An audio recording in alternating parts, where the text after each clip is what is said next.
Vara Perxudres Podcast'te.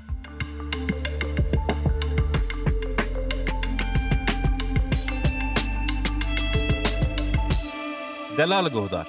نیسان 2026 ji Patreonê bi destekên 46 guhdaran $315 ket hesabê Perxudres Podcastê. Meha Nîsanê SL, AB û İHB bûn destekçiyên nû. Ji destekçiyan ve bi mesajekê got li ked û kespa te li kar û xebata te xweş helal be. Em gelek razî ne ji karê te her serkeftî bî. Hêvîdarim hîn geştir û xurttir bibe cemaeta Perxudres Podcastê. Pêda palpiştên wê. Ez jî ku her pêra bigihêm guh li Perxudres Podcastê radigirim. Ji hikayet û notên li ser heyatê ji dengê Kurdî xwe bêpar nahêlim. Spas ve. Ji rindî û kubariya xwe razîbûna xwe dibêjî heyran, pir şam e. Hele ku dibînim guhdarên nola te li xerîbî û gurbetiyan nola xwe bispêrin deng û dilê dayika xwe tên ji dil li Perxudres Podcastê guhdarî dikin, bêtir şa dibim. Cemaeta me cemaeteka elît û entelektûelan e. Bi hebûna dost û dilsozên mîna te kalîteya wê bilindtir dibe. Ha, meseleya elît û entelektûelan.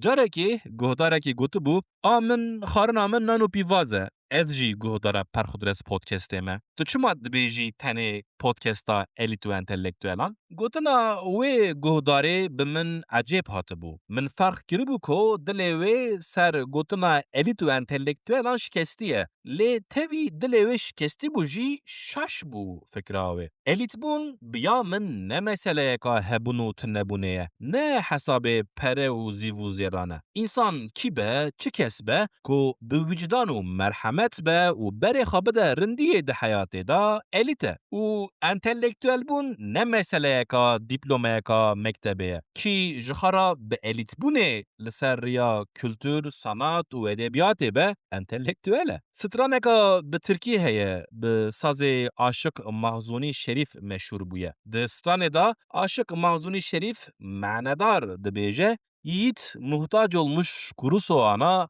bilmem söylesem mi, söylemesem mi? Egît mihtacê pîvazên eşk bûne, nizam ez bêjim, nizam nebêjim. Bira Aşık Mahzûnî Şerîf bêje, ez jî bêjim. Egîtek gava mihtaç bibe û li pîvazeka eşk bigere, wê çi kêm bibe ji egîdiya wî? Mesele oz û soz e. Egît bi öz û soza xwe egîde, ne bi pul û pereyan. Loma li ser rêka rindiyê guhdarên Perxudres Podcastê bi öz û sozên xwe elît û entelektûelin. Û loma banga min li elîtî û entelektûeliya te ye Delal Guhdar. Dîsa eşkere, dîsa zelal. Eger Perxudres Podcast pencereyên nû li heyata te vedike, eger perspektîfa an dide te, tiştekî li te zêde dike, mebêje hindike, mebêje pire, tu jî destekê bide ku weşana me dewam bike, nesekine. Spas.